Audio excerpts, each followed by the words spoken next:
What's up, everybody? It's your host, Brittany with Free Lady. We are on episode 34, y'all. It's climbing up the ladder. It's really, really fun and exciting to keep sharing these wonderful stories with you.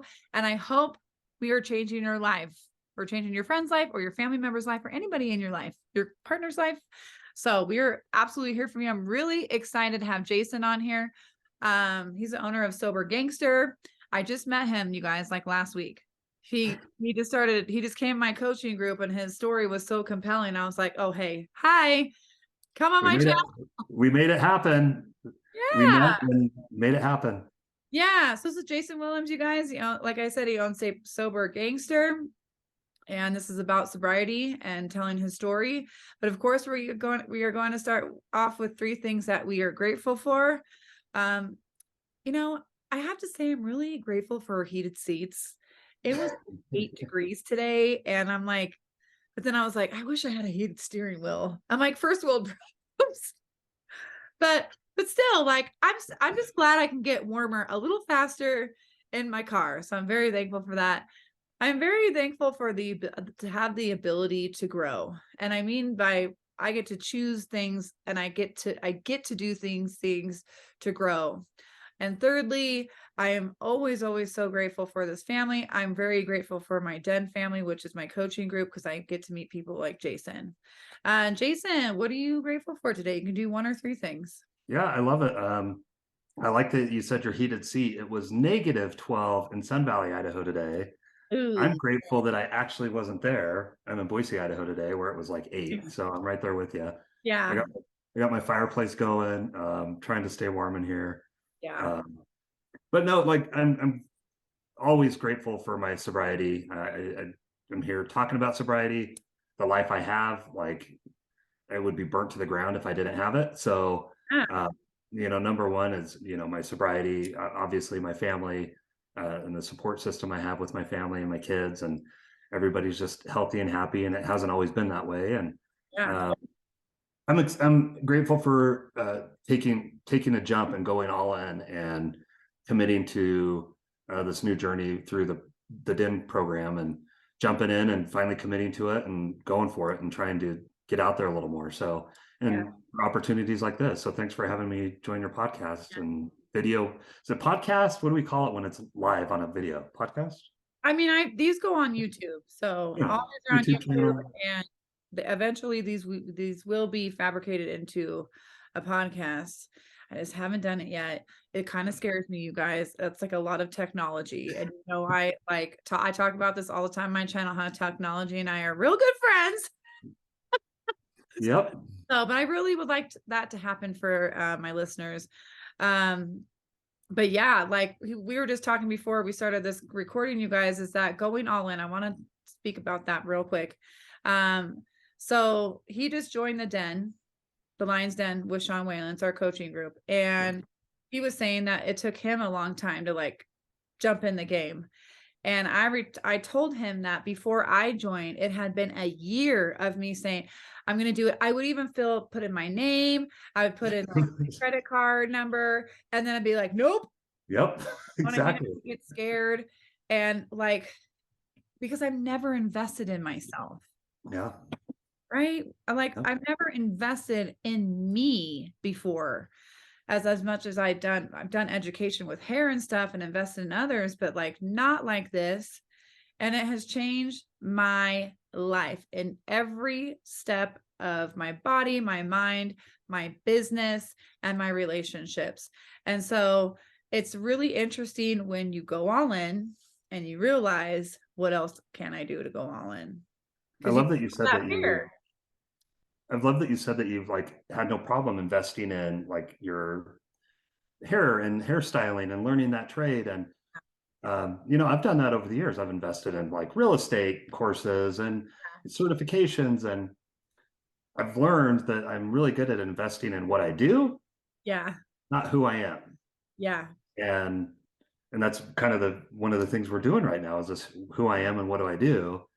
I can invest in like what I do all day long and justify it, but when it came to investing in who I am and what does that encompass, it was hard. It was scary. It was hard. It was I did Yeah. the same thing. I probably filled out that application to sign up whenever the den would open. I Yeah. think I've done it 3 times and put my credit card in to click and then said, well, let's just wait a minute. Yeah. Let's just, and then year and a half went by and never jumped on. Yeah. I mean, I literally had nightmares constantly. And I feel, because I really believe that God speaks through Sean, and I think God speaks through a lot of people, right? But it was literally like God being like, come on, let's Yep. get on board. Let's do this. I wouldn't be in this channel today. I wouldn't have met my partner who I have today. I wouldn't have had excelled in other things in my life if it wasn't for this den. And now what's really great, I'm going to tell the audience, you guys, is that we both can give you a link that you can join anytime, because he opens it like twice a year. But now you can go through us, get our link, and sign up anytime. Well, that's great. I didn't realize it was any time. I just thought it was while it was open. That's awesome. Yeah, anytime. So That's it's good. really, really cool. So again, you guys, Jason has been sober for 26 years, correct? Correct. Yep. There. I And found these that's the amazing. other day Wow. when I was cleaning my garage, and I was like, oh, and I stacked them up, and I'm like, that's each year, each coin symbolizes a year, and I've Yeah, saved them. And it's 26 years. that's pretty cool. I pulled them out right before I jumped on here and been playing with them while we were talking. Hey, I mean, that's kind of cool, right? The Yeah. symbolism of that. So Jason, like, tell us your story. I don't know where you want to begin, but you can begin anywhere of like, maybe how you got into start drinking, like, and why you started drinking, the issues that you had, everything that goes with that, and then how you became a free man. Yeah. I usually when I tell my story, I always start at the beginning. And Yeah. I've been raised in Boise, Idaho.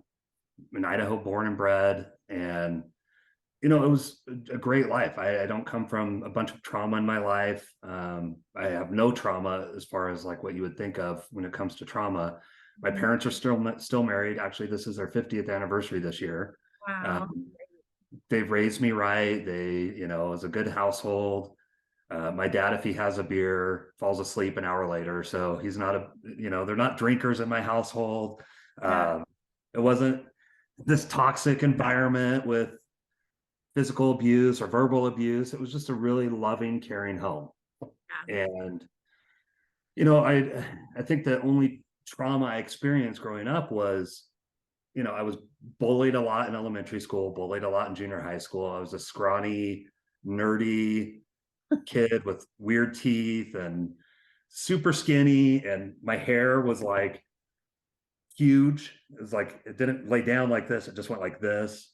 And so Oh, I had a lot of, bullying growing up in elementary school and junior high. And what that equated to for me, through the years looking back, I just really wanted to be a part of, right? I wanted to be accepted. I yeah. wanted to be part of the cool crowd. I wanted to be liked. And that's still, an area that I get to struggle with even today as a grown 45-year-old man, comparing my insides to everybody's outsides. And, social media gets to really make a big impact on that, where I get to just scroll through people and see what their outsides look like. And Right.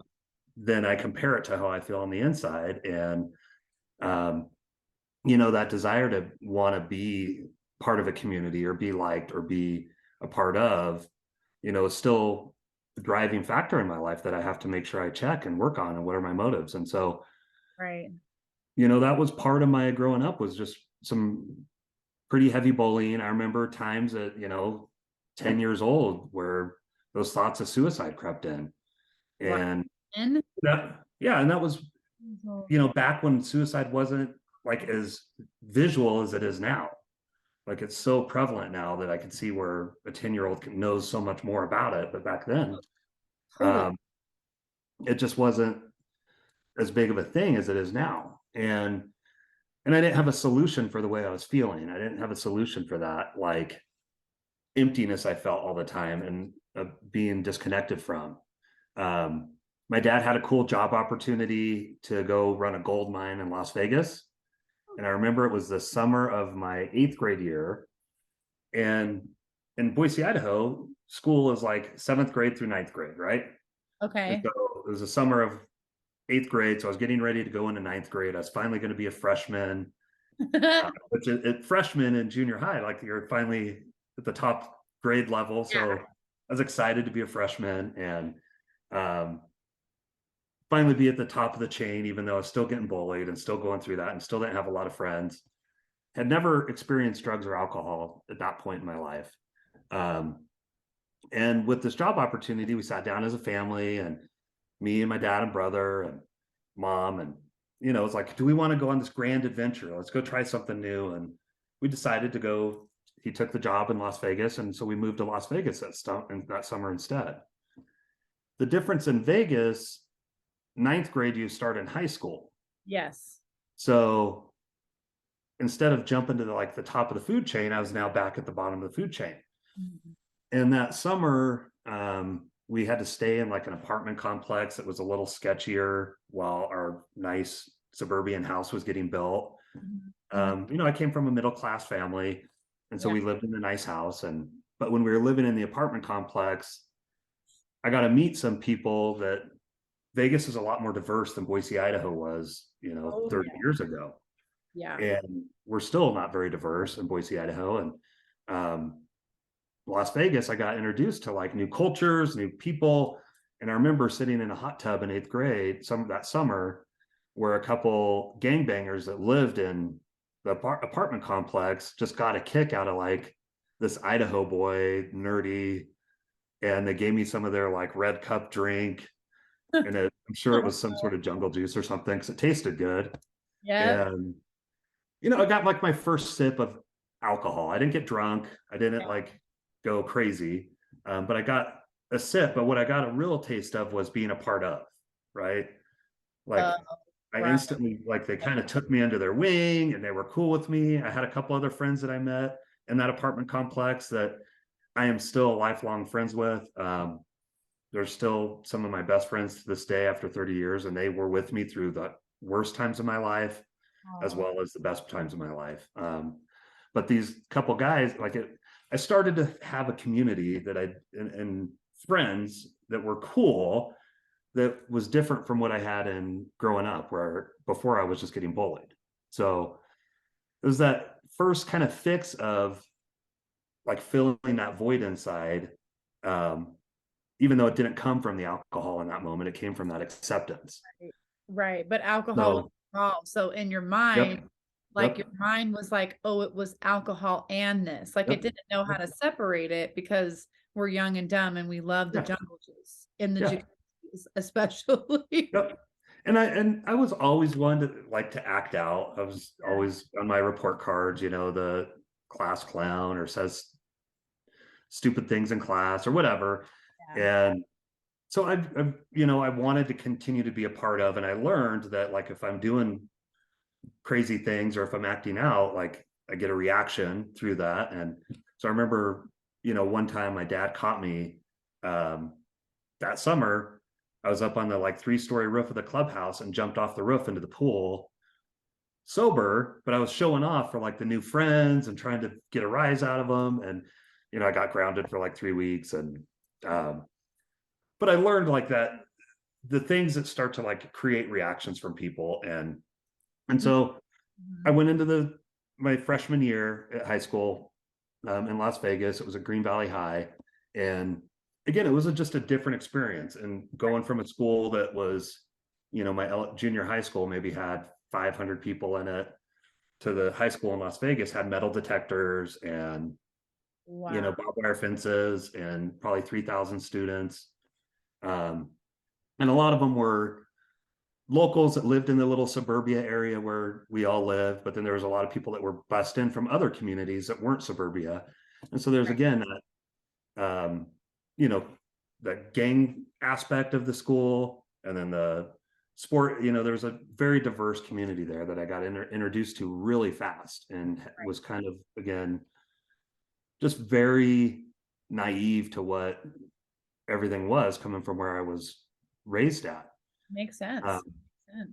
But I had my group of friends that I had made in that apartment complex, and they took me under their wing, and we started to make more friends. Um, and then alcohol was quickly introduced into my life for real. Um, I would say probably within the first month of school, I had my first real drunk. And I still remember the first time I got drunk, and it was with Purple Passion. And if you don't know what Purple Passion is, it's grape juice in a 2-liter bottle with Everclear that you could buy at the store, like in Vegas. It was just Everclear and grape juice. And Holy crap. I remember I stole it because all the grocery stores, you just liquors out in public. And so I stole some grapefruit or some Purple Passion. And again, I got a reaction by doing that, like, oh, you're the man, good job. Like, Yeah.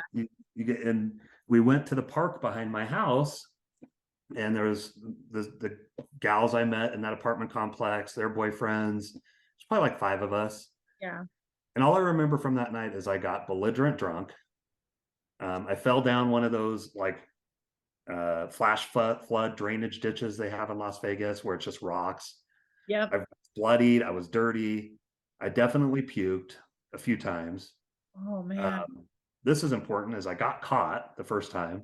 I got in trouble. I got grounded. Because one part of my story is I always got caught. Like, because I just didn't have an off switch. And so I just always took it to such an extreme that I was always the one to get caught. Everybody would else they would end up going home, and I would end up in handcuffs, or I would end up in, the parents' car or the principal or whatever. And what I remember from that first drunk was, even though I puked, even though I fell down the side of a hill, like I felt so, like we talked about being free, like I felt free. I finally felt free from like the insecurities. I felt free from the fear. I felt like I could be myself. I could be outgoing and witty and funny. And I felt connected. I felt strong. Like I felt like I could protect myself. Like the fear that I lived in up until that point went away instantaneously. It makes sense though. It makes total sense when you're growing up being bullied. You might have had like an amazing upbringing, you know what I mean? But at the same time, like, were you able to talk to your parents about all this stuff? Were they able to give you advice, or they probably didn't even know what to do because that's still so foreign back then, Well, struggling like that. And then you get all this acceptance, that freedom tastes good. Oh yeah. And they did what they could, trying to get, help protect me from it. But with bullying, it doesn't matter. Like the more you do to try to protect, the worse it gets. And, it just got out of control at certain points. And, I was getting beat up at certain times, or I got a wedgie once where my pants got ripped off. Shit, dude. Like, I mean, you laugh now, right? But that's probably so terrifying. Yeah. At that age. So, having that release and having that void that had consumed me for so long filled with something. All I wanted to do the next day, even though I was in trouble, even though I got caught, even though it wasn't some beautiful experience where, like on TV where I had a magical party night and there was lights and like I puked and fell down a hill and like my friends had to clean me up and take me to my parents. It was not pretty. All I wanted to do the next day was, as soon as I got to school, was like, when are we doing that again? Yeah. Let's go. What are we doing now? Like, what's the next? How are we doing this again? Yeah. And this goes out to a lot of people, that are listening right now. This is the point that a lot of people, it's so easy to fall in this because we don't know how to evolve our minds at that age. We don't know how to reach out to resources when we are feeling this way. And it's so easy to do drugs. It's so easy to drink alcohol, and especially right what Jason is talking about in that beginning phase where you're just like, because it never feels like that again, right? But that beginning, you're just like, oh my God, it's like a sense of relief, just like Ryan was talking about on my episode that was airing today, episode 32. It was like when he drank, he got comfortable. It let him release these things because he could let go a little bit from his mind. But when you're not working on your mind, then that's what you go to. And so if you are feeling this way at this moment in your life, reach out to resources first. Reach out to Jason, reach out to Ryan, any of us, if you're feeling like you need a release of alcohol or drugs to get away from your mind. That's not the answer. That's a really important part of the story, is like the moment. Yeah, it was like, I just got goosebumps when you said that, the moment, like that moment, my life changed. And not only my life, my parents' life, my brother's life, because it turned into, because I drank from 14 and used drugs from 14 to 19. Damn. And in that 5 years, I caused more wreckage in everybody's life that came in contact with me, that I could ever imagine. And I don't know, like, I've since then got to like have conversations with my parents and make like formal amends to my parents for what I'd done. And I had no idea, like, I don't know how they managed to keep their relationship intact, let alone save my life through that process, because it was instantaneous. Like, you hear the analogy of Jekyll and Hyde, and their sweet kid from Boise that was a good student and funny and loving turned into a monster overnight, and they didn't know, they had no tools on like how, they didn't know what to do with that. And so I instantly went to, how do we do this again? And I kind of pushed the whole group in that direction. Like, it was easy to get. I could walk into any store and steal it. I became a thief really quick, because I was a clean cut, handsome looking kid, right? And so it was easy for me to walk into a store and walk out with whatever I wanted and not get a lot of eyes looking my direction in the beginning. Right. It didn't go that way for a while, but I was good at stealing. I stole a lot, and I would go into the stores and take what we wanted, and we would find ways to get loaded every day. And it quickly turned into drinking at school. This was before I discovered drugs. And I just thought I was part of the cool club finally, right? Like, I was part of the group. Yeah. I was, man, this is what you're supposed to do. And that first freshman year of high school, I remember one of the semester exams.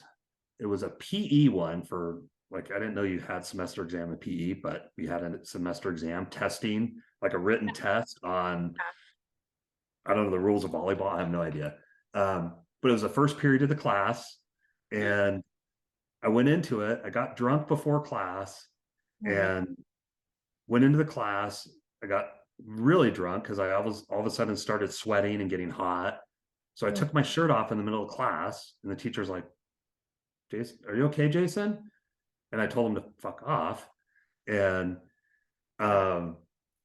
he's like, "Well, do you need to go to the nurse?" And I just put my head down on my test I was taking, and then I vomited Captain Crunch berries all over the classroom. Oh. And I just said I'm just sick, when the whole class knew I was drunk, and took me to the nurse's office. I got sent home and suspended. But that's like, from having your first drink to within a few months, like, that was my daily behavior. It was the only thing I cared about, was how to get loaded again. Yeah. I didn't care about grades. I didn't care about my chores. I didn't care about any of that.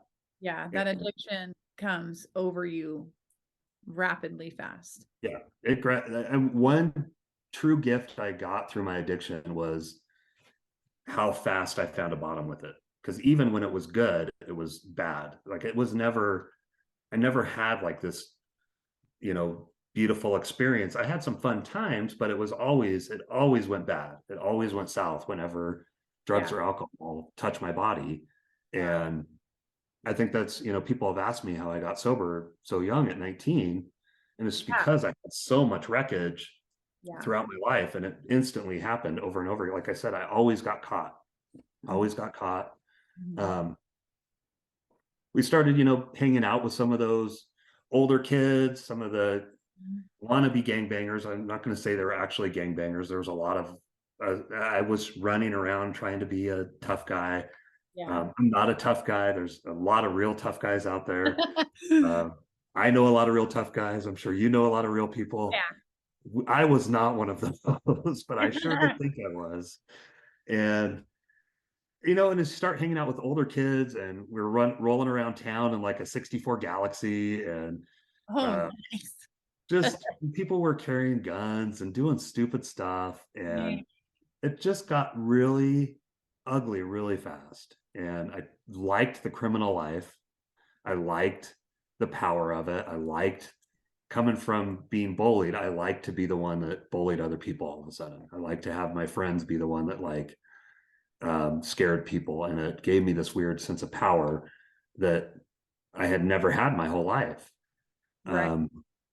But that's when drugs got introduced pretty quickly too. Somewhere around the end of ninth grade, we as our close knit friend group, we'd smoke some pot and smoke some cigarettes and nothing hard, but we decided, made the conscious decision that as a group we're going to try methamphetamines.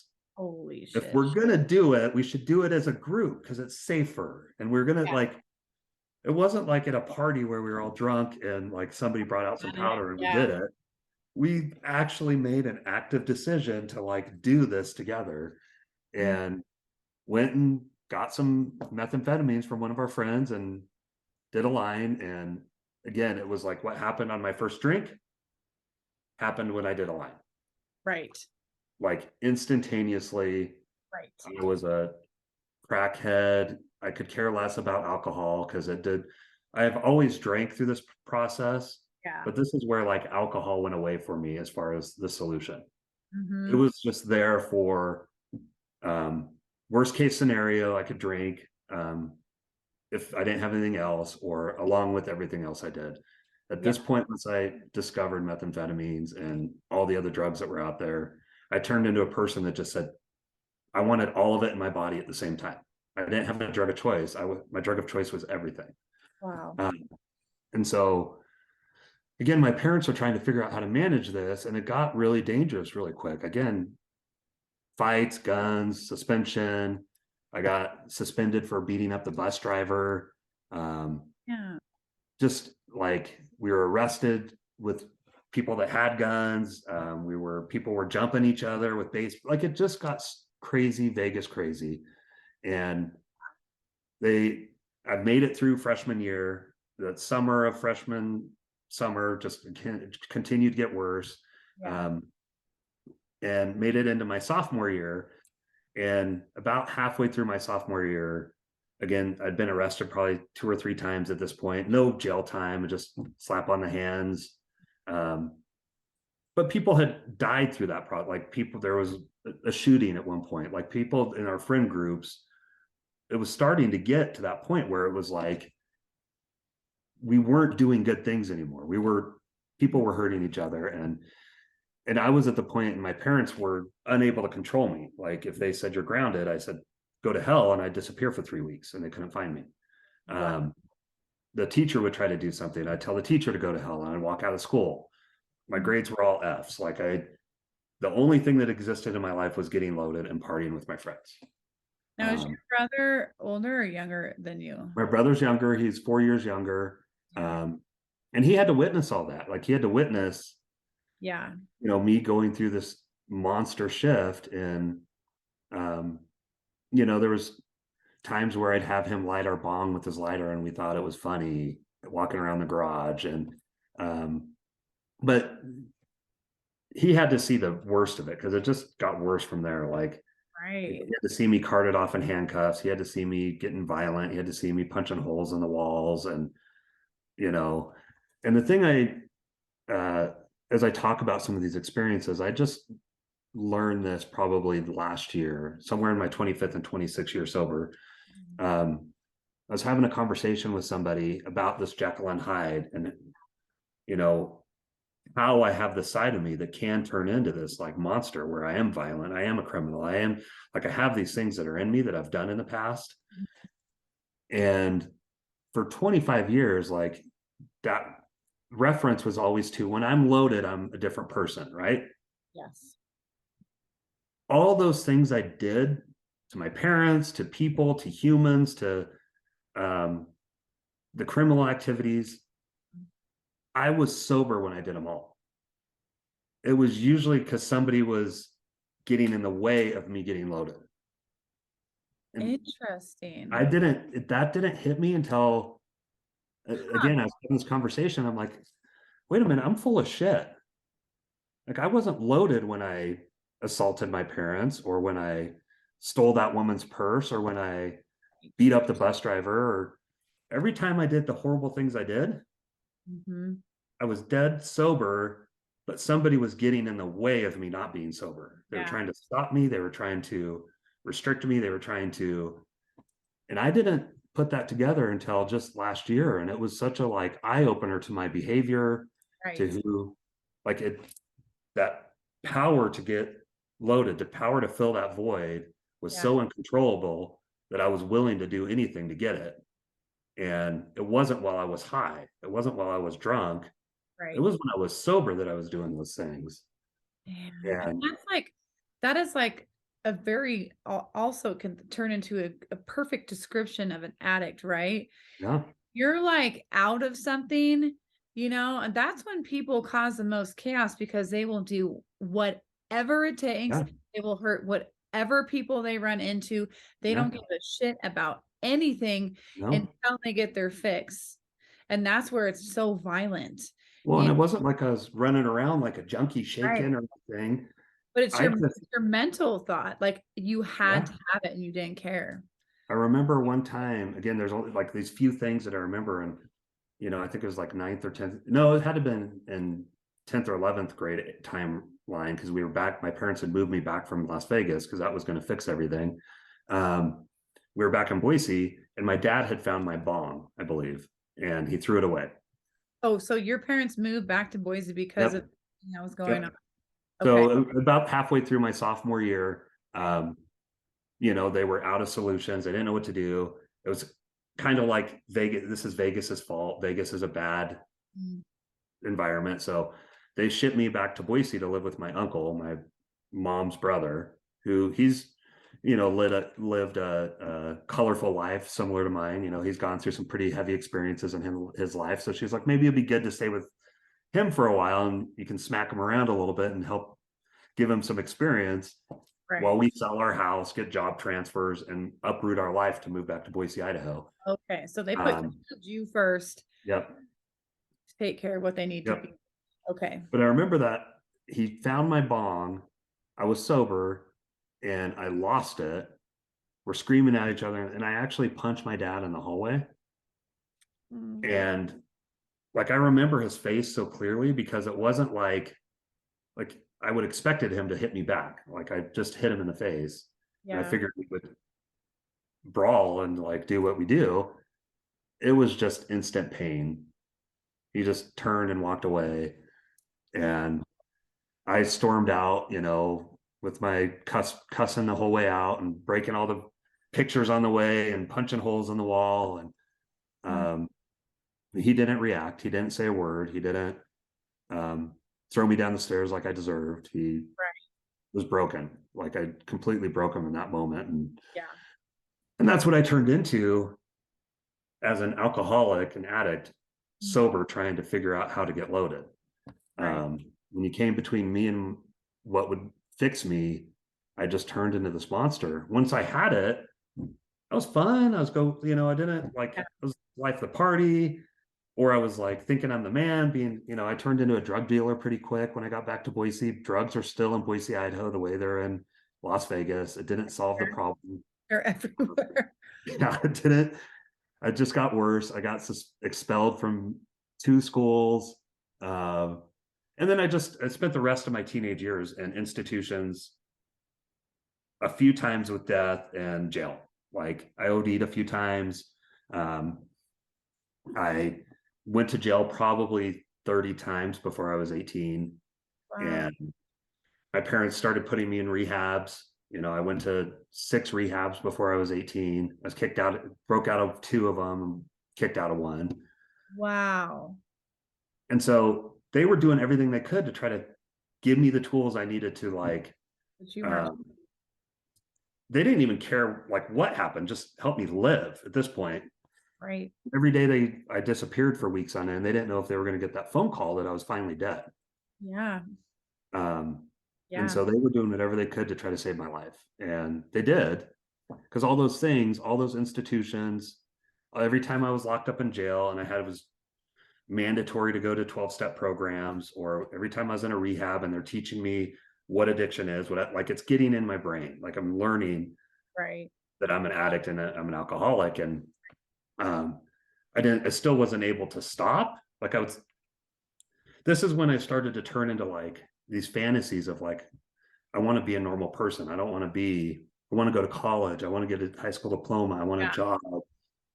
But it was so unattainable for me because I had no way to stop. Every time I would get out of jail, every time I would get out of rehab, within a few days, I'd be right back doing the same thing. I'd go to 12-step meetings, court ordered, and just be loaded at them.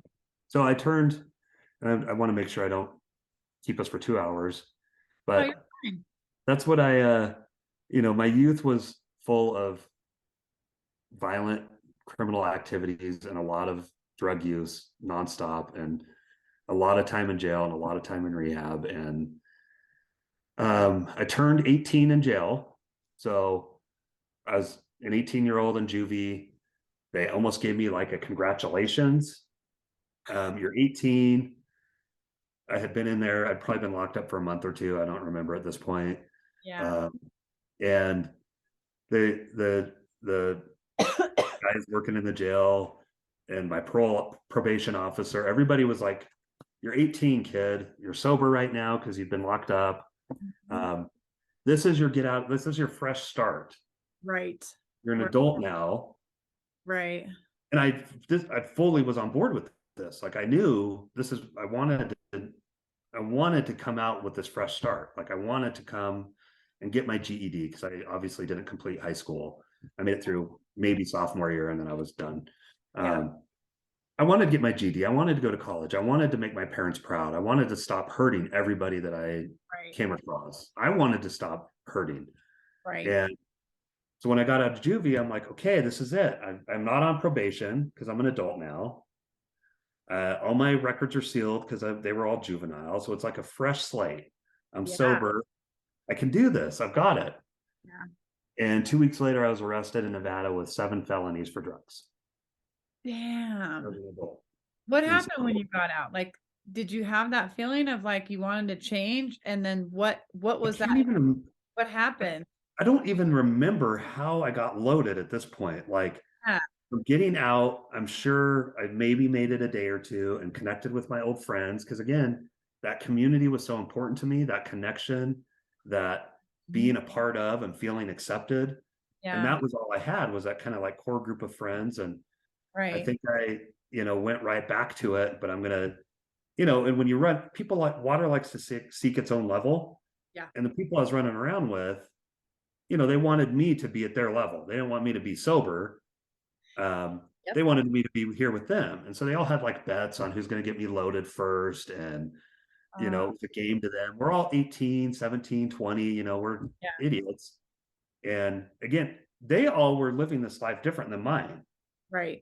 I was always in jail or locked up somewhere. They were somehow managing to have jobs still and go to school and graduate high school still. And like, so they didn't get it. Yeah, they were doing the same shit as I was, but they were like managing their lives still and not letting, like, they weren't turning into like that monster that I turned into, to the level that I turned into. And so somewhere I put some sort of chemical in my body after I got out of juvie. And all I remember, I had a 2.5 week, 3 week bender. I got the brilliant idea to rip off every drug dealer I know and move to Phoenix, Arizona with some guy. And we made it halfway there with a lot of drugs that we'd stole from everybody. And luckily the cops saved my life because, they threw a bag over me and threw me in jail. And I think if I would have continued on, I don't think I'd be alive to this day. So they locked me up. As soon as they saw us, they knew there was drugs. They brought the drugs dog out, found the drugs. I was charged with 7 felonies. I got it, plead down, but I ended up spending around a year. And I only say that because by the time it was said and done, like I was basically released from the Nevada State Penitentiary 2 weeks after my 19th birthday. So I got to spend my 18th birthday in jail, and I spent my 19th birthday in prison. Yeah. And 2 weeks later, they released me with 10 years probation or parole. I had, I don't know, 10 or 15 years over my head. Mm-hmm. And they said, if you fulfill your parole, it was a withheld judgment. Your charges will be dropped. You'll have no felonies. You just got to stay out of trouble. Right. And so after being locked up and put through programs, and I was dialed in. I'd had a bottom. I knew I can't continue living the life I was. Right. And so I actively got involved with 12-step programs and seeking to stay sober. And, I built a community within those 12-step programs. I had great friends. I had a hot girlfriend, because that's really important when you're 19 and trying to stay sober. And so my life was getting better. My dad gave me a job at his drilling company. They helped me get a brand new 1995 Ford Ranger, I think. And oh, nice. life was getting good. I had my GED from the Nevada State Penitentiary, so I was going to register for college, and I even started BSU, Boise State. Yeah. And out of the blue, changed. things were getting better. I got a taste of what life could be like free. Right. But the compulsion hadn't been completely removed, because there were certain tools I had not implemented in my life. And I got a call out of the blue from one of my great friends. I'm still friends with him today. We've known each other since we were 3 years old. We did a lot of this stuff together, and then we also cleaned up together. And it was just like a random Tuesday night. I think I had been out of, I had probably a year sober, because when you include my jail time and being out, it was pretty close to about probably 19 and a half, because it was October 12th of 1996 is the exact date. Yeah. And he called me and he's like, "Hey, I'm going to a party tonight. Do you want to come?" I've been sober for like a year, 9 months. I'm like, yeah, I think, that sounds fun. I'll come to a party. I got some money in my wallet. Life's good. I'm feeling good. Yeah. So I met him at his house. He pulled out some Heinekens. He's like, "You want a beer?" Oh, shit. I'm like, it's just beer. Every 20-year-old drinks, every 19-year-old drinks. Right. I haven't drank for a long time. I'm not doing excuses. Yeah. I'm not doing acid. I'm not doing mushrooms. I'm not doing meth. I'm not doing them all at the same time. Yeah. It's fine. I can have a beer tonight. 3 hours later, I was back in handcuffs. Oh my gosh. 3 hours after that first beer, I was arrested for DUI. He was in the passenger seat next to me, bloody, because he got the shit beat out of him. And he took a taxi home. I went to jail. And that was the story of my life. Like, every time people would go home, be fine, and I would go to jail. Mm-hmm. And so I got arrested that night with the DUI and DW, driving without privileges. And I was sitting in that jail, and that's where my life changed, because I knew, like, to my core, that there's never going to be a point in my life where I can drink like a normal person. Right. That question was always there. Like, I always knew I couldn't use methamphetamines like a normal person. Right. I always knew I was a crackhead and I couldn't use drugs once I discovered them. But there was always, especially at that young age, this fleeting voice in the back of my head that someday I'll be able to drink like a normal person. And in that moment, there was not a voice louder that said, "This is the result you're going to get if you put alcohol into your body." Yeah. And I knew, sitting in that jail cell, facing 15-year parole violation, that I was never going to be able to drink like a normal person. And I had a spiritual experience in there. Like, it was so, and the only thing that I've done perfect since then is I've never put any sort of mind-altering chemical in my body since that time. Screwed everything up along the way of this journey. Yeah. Done some things right, done some things wrong, but no matter what happened in my life, I didn't put a chemical in my body, because I knew what the result would be if I put alcohol or anything in my body after that. And did you continue with like your 12-step program? Like, and do you still do that today Yep. or? So when I got out, the first thing I did was I got bailed out. I called my parole officer. I said, I need to come talk to you. I went and told him what had happened. And he said, the only reason you're not being violated is because you came to me versus me finding out on my own. Oh, And he's like, I'm going to give you this one get out of jail free card, and I'm not going to violate your parole. right. Don't screw up again. And so he could have sent me back to prison for 15 years. And he had all right to, because I, you know, in that capacity, I should be locked up. There's no reason I should be on the streets when I'm in active addiction.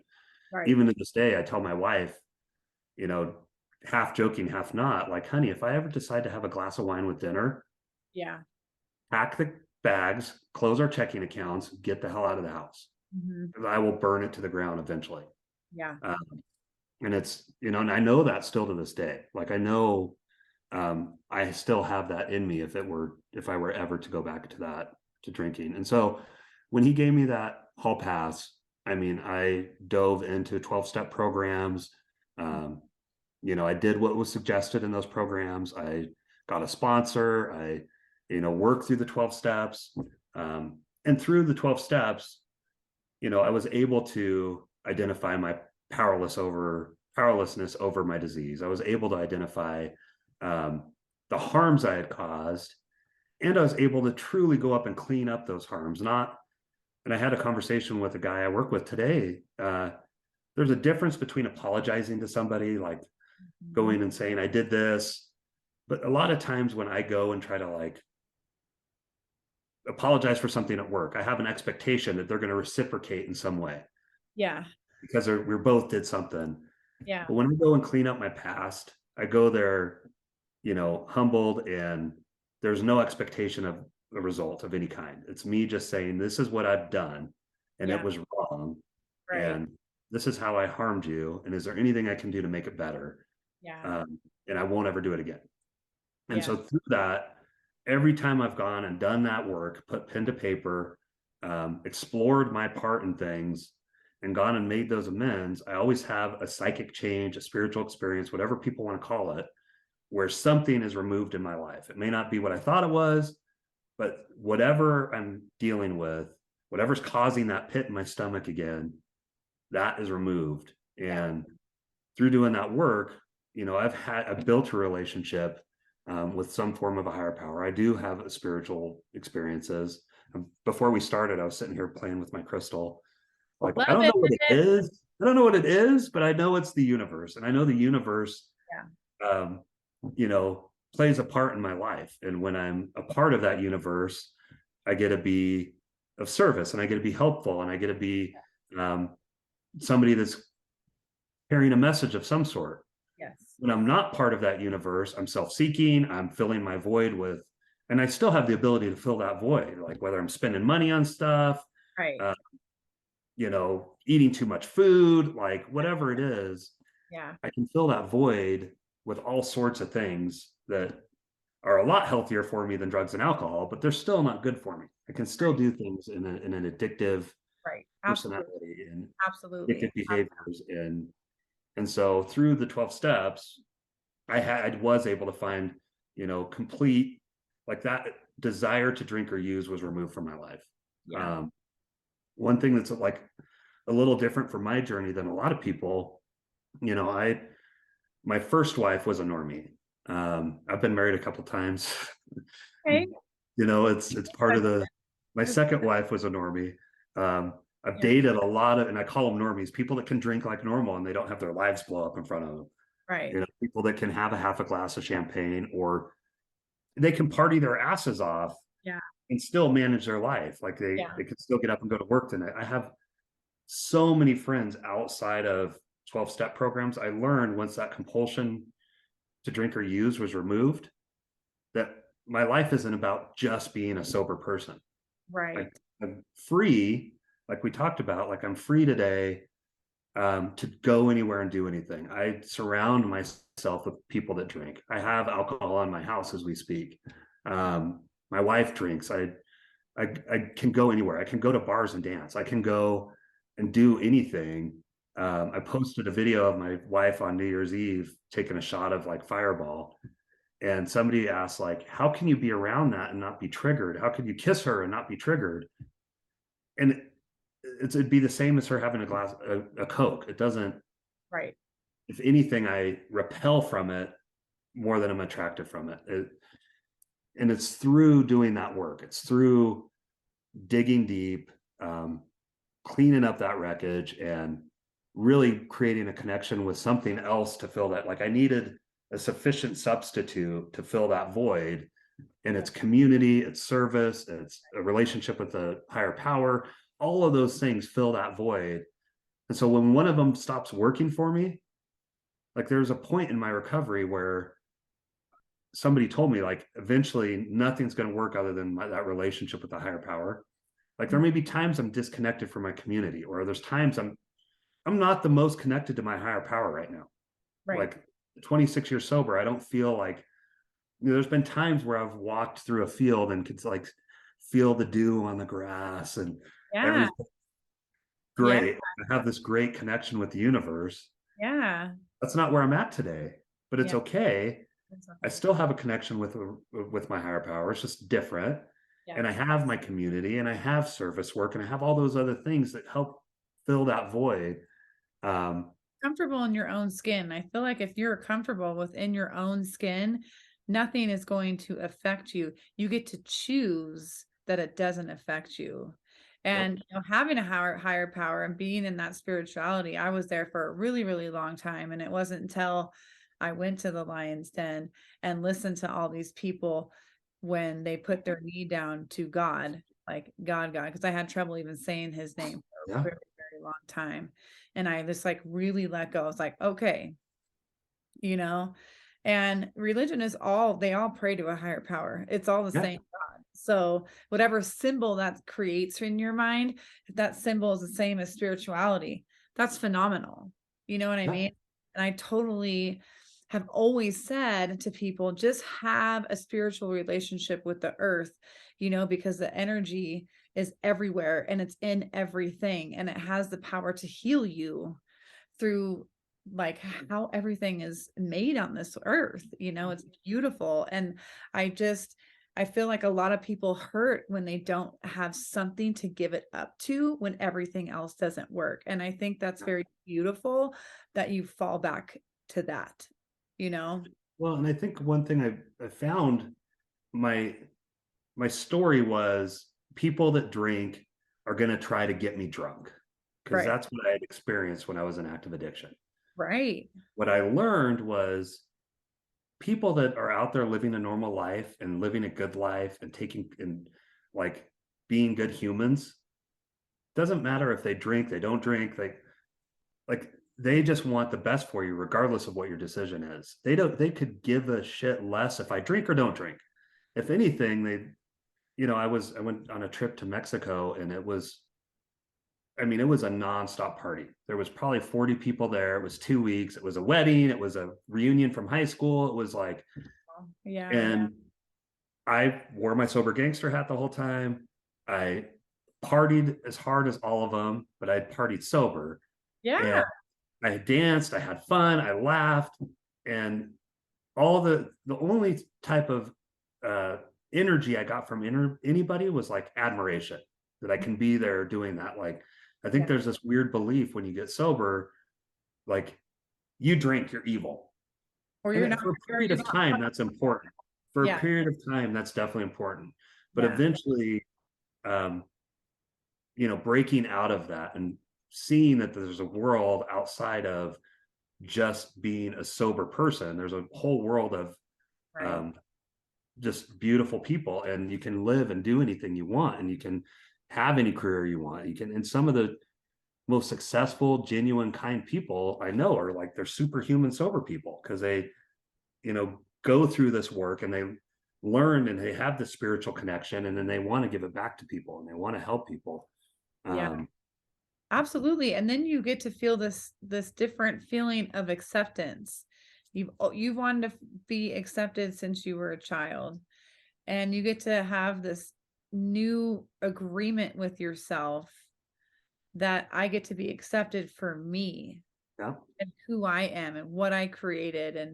And that is a very beautiful thing. And that agreement can stay with you forever because it's a positive thing. It's a positive way for in your life, you know, and it makes a positive effect on everybody else to see like, damn, that guy can do anything, you know? And you know, it's pretty easy to like party sober, you know what I mean? It's almost kind of humorous when you're sober and you're like looking at everybody up and you're just like, you know, like it's almost funny because Yeah. they, you know, they change and their like movements change and the way they talk and I it's love it. I have a funny. blast. I love it. I have so much fun. Like, and Yeah. it's cool because when I stop loving it, I can just get in my car and drive home, or I Yeah. can help people get home to make sure they're safe, or I can Absolutely. like I don't put myself in environments where I'm going to get puked on my shoes. Right. But like you get to have the choice now. You get to choose like who you want to be around. And Right. sometimes I want to be in a room full of people that are sober, and I love it. Yeah. Sometimes I want to be out dancing with sober people and not sober people. And, Yeah.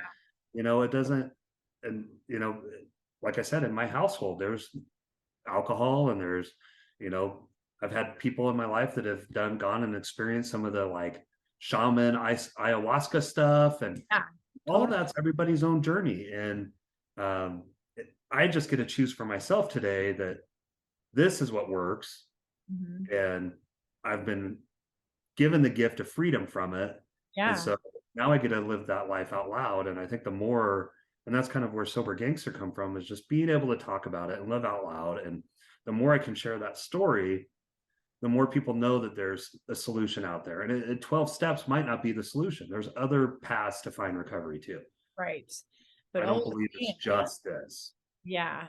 And then the addiction is freedom. You know, the Yeah. addiction is like, who else can I help? And like the addiction is loving yourself, right? Like, and can you say to this day, like now, like, do you love who you are today? Oh, absolutely. Like there's things in my life that I always want to continue to grow and change and get better Yeah. at. I still have, like, I'm still a sick human. I'm human, so I have sick things that I do, but I love who I am. Like, I I love love the life I get to lead. I love that I get to help other people and see their lives change. It's funny, one thing that really shifted for me, I want to say 8 years ago, maybe nine now. One of those good friends of mine from Vegas, I started posting on my Facebook because this is kind of taboo in that 12-step world. right. Like it's anonymity. And like you don't ever, I won't ever say a 12-step program like by name. I try to respect their traditions. Yes. Um, but I posted on my Instagram like or Facebook that, you know, I was at the time maybe 15 years sober and said, you know, 15 years sober. If, you know, I just shared from the heart, like a bleep Yeah. of my story, and if there's a way out. And that one of my good friends from back in my Vegas days sent me a message at 4 a.m. and he was like, I really needed this. I've been hurting. I'm struggling. I can't do this anymore. And his sobriety date now is the day after mine, but 8 years ago. And he Wow. actually went to meetings and got sober.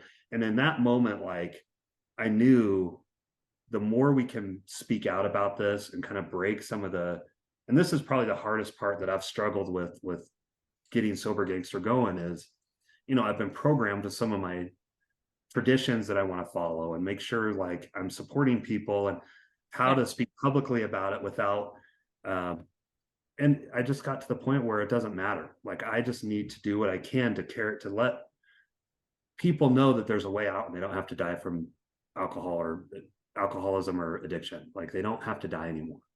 Yeah. Um, You've and already said even in sobriety, like there's a lot of people in sobriety that are still hurting. There's a yeah. world Right. like outside Right. of that. Like you can find, like if you don't know how to like interact with normal people, or like there's nothing to be afraid of. Once you Yeah. find that freedom, you can go and do anything. And I Yeah. think the more um like you have people on on your video casts doing these, and the more we're getting the word out and the more we're showing that there's true solutions out there and true recovery that can be long term. um, Right. and I think it's important, if you slip, you didn't lose everything that you worked on up until then. No, you did It's not. just, you get to start the next day with all the knowledge you've just gained and Yes. continue forward. It's not like you're not a bad person.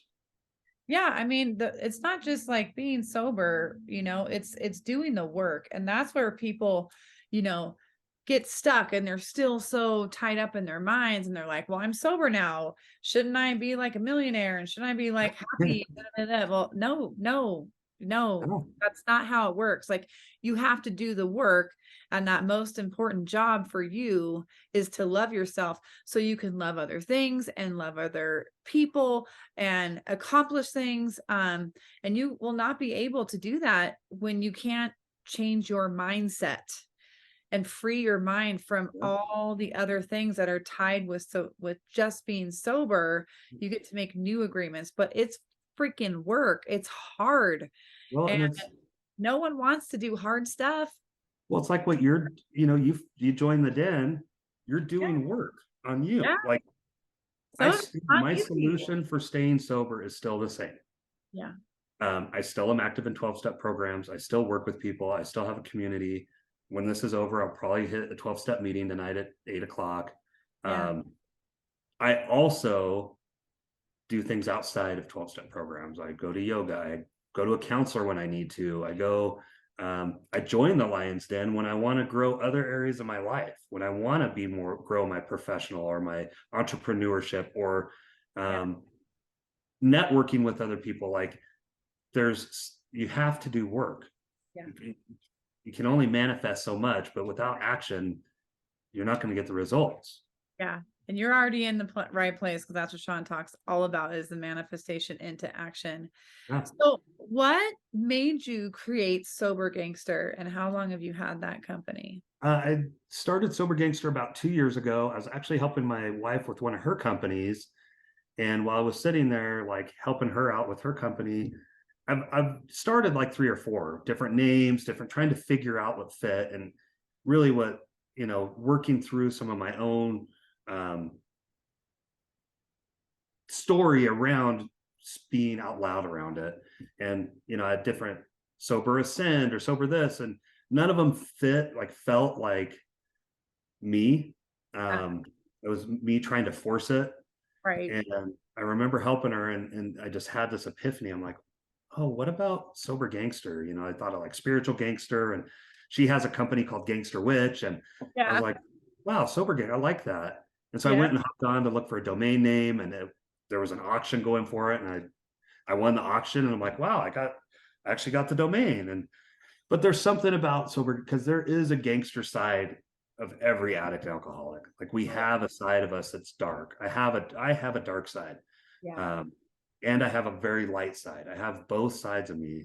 And I've experienced a lot of dark in my life. And, there are some real gangsters out there. I've met some real gangsters. There's some gangsters out there that, are really hardcore. But this is more about like, there's not much more hardcore than I can think of than changing your life. Like breaking out of that thing that we're not supposed to statistically get out of. Like I'm supposed to be a statistic. I'm not supposed to be sitting here, but being able to break free from that and live out loud about it. Like there's not anything more gangster than doing that. Because it's hell yeah. Like being gangsters skirting the norm, right? It's like going against what you're supposed to do, whether you're being a thug and breaking the law or being, or going against all of it. And so, it really resonated with me. It allowed me to like step in and start to dip my toe in it. I got to play with building some cool swag first. And, now I'm just continuing to just kind of get the message out there of that, it's here to support people and build a community. And I think there's a lot of people that really want to find sobriety, but they maybe never make it to a 12-step room. Right. Or they make it and they don't connect with it. And it doesn't even mean that they're addicts or alcoholics. You can just be abusing alcohol. Like you said earlier, like, are you using it to change how you're feeling? Right. There's a whole movement around just living healthy and living free and not being tied to something because it makes you feel better. Right.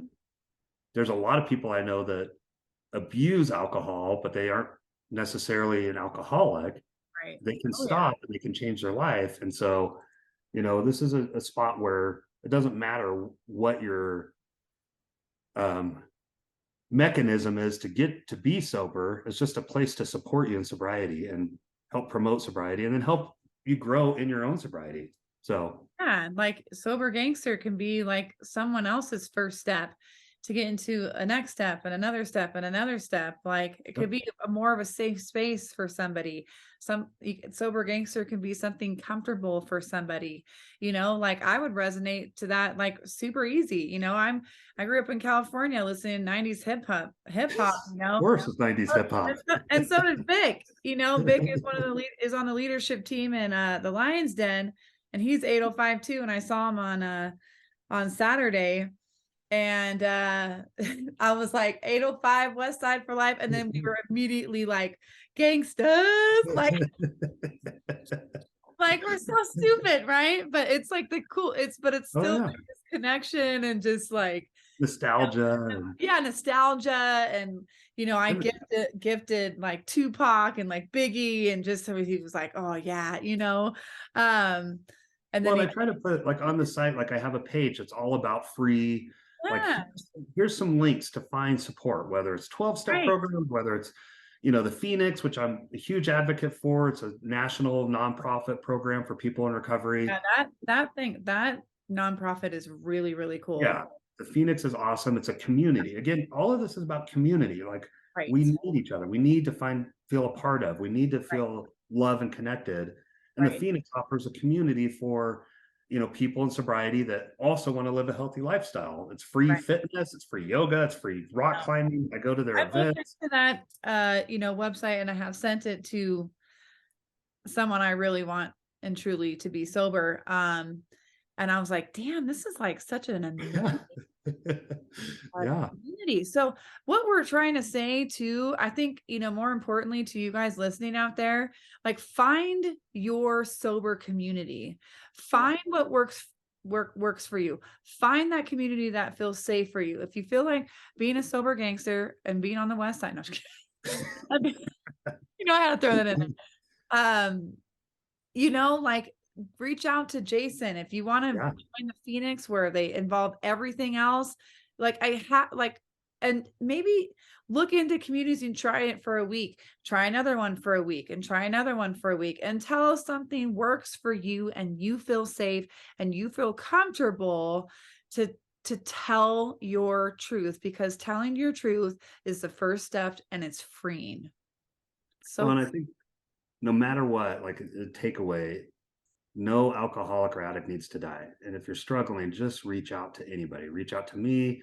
I give Brittany a Calendly link that you can schedule anytime to just talk. Anybody that like, whether it's me or anybody else, like people are here to help support you. And people don't just die from addiction because they overdosed or because their liver failed.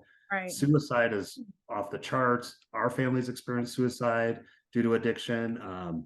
There's been 3 suicides within this week of people I know through addiction. And so like pick up the phone, pick up the email, direct message somebody. There's sober groups all over Instagram now.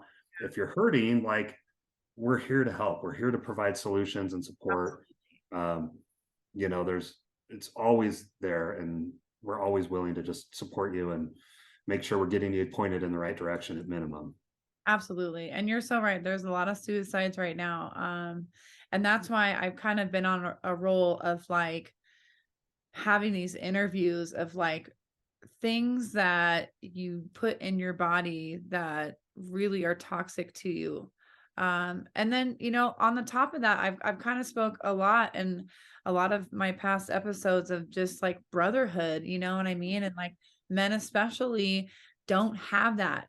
So, I mean, you guys as men out there, create your own brotherhood, create it through talking to Jason. Like he said, I'm going to put the Candly, is that how you say that word? Calendly? Yeah.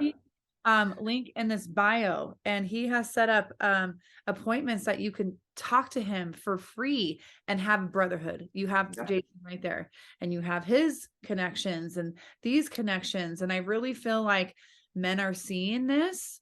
And we're talking about it. And I really feel that it's so important to have a connection, because men, if you're listening to this, like, you can't tell us women everything. That you need your men to talk about these things Yes. and do things with and experience life with through positive actions. Yeah. And I mean, women need that too, but women can say whatever they're on their mind very easy. Where men Women need their sisterhood and men need their brotherhood. It's totally. how that's ancestrally how we were created. Exactly. And Exactly. And if you guys also follow his name is Bryce Prescott. In the beginning of this year, he talks about, brotherhood and his experience with oh my gosh, I'm forgetting his name right now.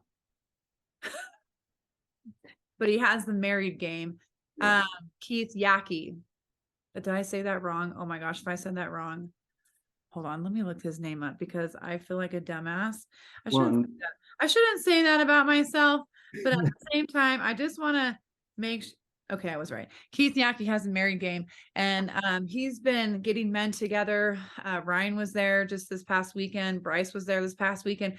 He's getting these groups of men together and creating like this brotherhood where they do breath work, they talk about things, they go and like play sports and meditate and all these things together. And I think the sense of community, togetherness, brotherhood is what, Sober Gangster is also what it's about. yeah. And this is for women too, Yeah. but I think it's just so important now more than ever to like tell our story and get it out there. And that's why I wanted you to tell your story on my channel, because I don't want anyone to feel alone. Like, there's so many people feeling the same way, but believe it or not, you have the choice to change. Yeah. You get to choose to becoming a free man or a free woman and living the life that you want. It doesn't matter like what your past is, or if you grow up broke and abused and all this stuff. Like, that's your past life. Today is now, and today is your future, and today you get to choose what kind of life you want and who you have to become to get that. Absolutely. I love it. Yeah, and I love what you're doing, Jason. I really, really do. And so we end it with the brotherhood, you guys, the community, the safe places. Like, we all want you to feel safe. And if there's anything else that you want to add, Jason, is there anything else you want to add as we end this? No, I just was going to say on brotherhood, I think I've had this like preconceived notion of like this brotherhood, it's going to be a bunch of guys beating on each other's chests, and we're going to have to like go to the workout, like this weird toxic masculinity sort of vision of when brotherhood gets brought up. Yeah. And there are so many just great groups of men trying to get together and support each other, whether it's in business, like I found with the Den. It's not just about business, it's about passion and purpose. And Yes. like brotherhood doesn't have to be this like thing that you're seeing on social media a lot right now, because a lot of what you're seeing on social media is helping bring in dollars. But there is like brotherhood is just really supporting each other, whether it's helping them talk through their relationship with their wife or their kids or business or or sobriety. Like, we're here just to support each other, and kind of like what Brittany said, like men need men to talk to about certain things, and Yeah. women need women to talk to about certain things, and have that place where you can land. And so it was something I struggled with, and there was a few different places I looked, and it just didn't vibe until like I found this one that vibed with me. Yeah. And so just continue to look and search for what vibes with what you're looking for. And I just kind of what you said, reach out anytime. I am at a place where I can make myself available pretty frequently. So yeah, that's awesome, you guys. Like, utilize that stuff. I think I say this after almost every episode. I was like, here you go. Here's another person to talk to. If anyone relates to you on my channel, it's really dry out here, you guys. that's why I got my iced tea, my Arnold Palmer light. I am still addicted to these. I probably go through like 8 of these a day. Oh, they're so good. They're so good. But it's like, I'm sure it's like -23 now, but even when you walk outside, you're like, You know, every time I walked outside today, I was like, oh my God, my throat's ice. Yeah, yeah. And so now I'm like dry like a lizard, but you know, it's all good. But Jason, I really appreciate your story and giving advice of community and where people can look. Like, I appreciate you so much. And I'm so happy that we get to share a story. I'm actually going to post this probably next Monday. I want this episode to come after Ryan's. And so this is not episode 34. It is now episode 33. I just made that decision right now. Exciting. Just because I want to keep this momentum going. And Yeah. I think it's so important. I think it's so important in today's society right now. I'm very, very passionate in this just because I have someone in my family that has an addiction that it's been 15 years now. And I just like, you know, and every time I have these episodes, I send it to him, you know. Yeah. I don't know if he watches them because he never texts me back, but I don't care. I'm Could so be Ryan that connects with them. It could you be know? me. He could hear So that thing you need. So keep doing it. absolutely. So thank you so much. I'm going to put all of his information in the link below. I'm going to put his link to Sober.gangster. I'm going to put his calendar link where you can spend 15 minutes to talk to him for free and just get advice. You can also reach out to him on Instagram. You can reach out to me on Instagram. And if anybody likes this video and you feel like you have a friend or a family member that needs to hear it, send it to them. Don't be afraid. Like, being afraid not to help somebody is going to make you feel guilty for the rest of your life. It doesn't take anything out of you to help somebody, you know? And I think it's a power. It's a gift. It's a super tool that you can use as a superpower, you know? So again, Jason, thank you so much from the bottom of my heart. I really appreciate you. Thank you. It was fun. I hoped that you get to just keep making connections in the Lion's Den. I feel like this is just the right place for you.